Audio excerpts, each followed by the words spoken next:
Category 7 new favourite author. তো এই ক্যাটাগরিটাকে একটু ভাঙা দরকার। প্রথম নিউ ফেভারিট অথরের কথা বলছি।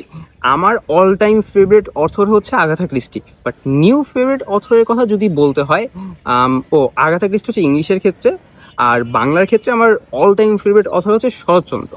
তো নিউ ফেভারিট অথরের কথা যদি বলতে হয়, এক নম্বরে থাকবে হচ্ছে মোহাম্মদ আলমগীর তৈমুর স্যার। আলমগীর তৈমুর স্যারের লেখার যে ধরনটা বা লেখার যে গতানুগতিক ধারাটা, এই ধারাটা আমার অত্যন্ত ভালো লেগেছে। এবং আলমগীর তৈমুর স্যারের কথা বললেই তারপরেই যার কথা আসে সেটা হচ্ছে তৌফির হাসান রাকিব ভাইয়ের কথা। রাকিব ভাইয়ের কথা কেন আসে? তার কারণ রাকিব ভাইয়ের লেখায় আলমগীর তৈমুর স্যারের লেখার বেশ একটা প্রভাব লক্ষণীয়। এবং আমি এর আগেও বলেছি যে রাকিব ভাই যেইভাবে বর্ণনাটা করেন, দেখেন নর্মালি আমি সাহিত্য লিখি না এরকম একজন মানুষ হিসেবে যদি কোনো একটা ঘটনার বর্ণনা দিতে যাই, তাহলে যেরকম কথা বলবো, একজন সাহিত্যিকের কথার মাঝখানে কথার মধ্যে আমাদের দুইজনের মধ্যে পার্থক্য থাকবে। এটা ওরকম ভালোভাবে এক্সপ্লেন করা হয় না। যদি খুব সুন্দর করে সহজ এক্সাম্পল দিয়ে বলি, যেমন ধরেন হচ্ছে পেছনের ব্যাকগ্রাউন্ডটা আমি যদি হচ্ছে অ্যাজ এ সাধারণ মানুষ হিসেবে ব্যাখ্যা করতে যাই, যে সেখানে একটা নদী আছে, বুড়িগঙ্গা নদী, এবং হচ্ছে একটা মসজিদের মিনার দেখা যাচ্ছে। তো এই ঘটনাটা, এই পরিস্থিতিটাকেই বা এই পরিবেশটাকেই একজন সাহিত্যিক ভিন্নভাবে বর্ণনা করবেন এবং সাহিত্যিক তার সাহিত্যের ভাষায় বর্ণনা করবেন। তো সোফার সমসাময়িক সব লেখকদের মধ্যে রাকিব ভাইয়ের এই লেখার বর্ণনাটা আমার কাছে অনেক ভালো লেগেছে।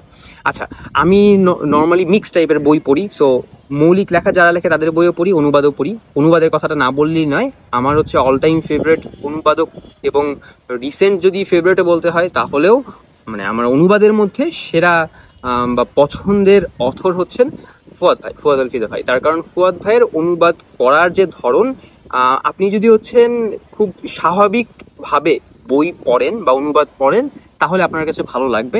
আপনি যদি হচ্ছে অনেক ইনডেপথ চিন্তা ভাবনা করে পড়েন যে আচ্ছা এই ক্যারেক্টারটার বৈশিষ্ট্য এরকম, যে এই ক্যারেক্টারটা একটু হাস্যরস বেশি করে, মজা বেশি করে, এই ক্যারেক্টারটা একটু গম্ভীর টাইপের, এই জিনিসগুলো না অনুবাদের মধ্যে কনভারসেশন যখন হচ্ছে ভাষান্তর করা হয় এই জিনিসটা রাখতে হয়। এই জিনিসটা আমার কাছে মনে হয়েছে যে ফুয়াদ ভাই অনেক অসাধারণভাবে করেন।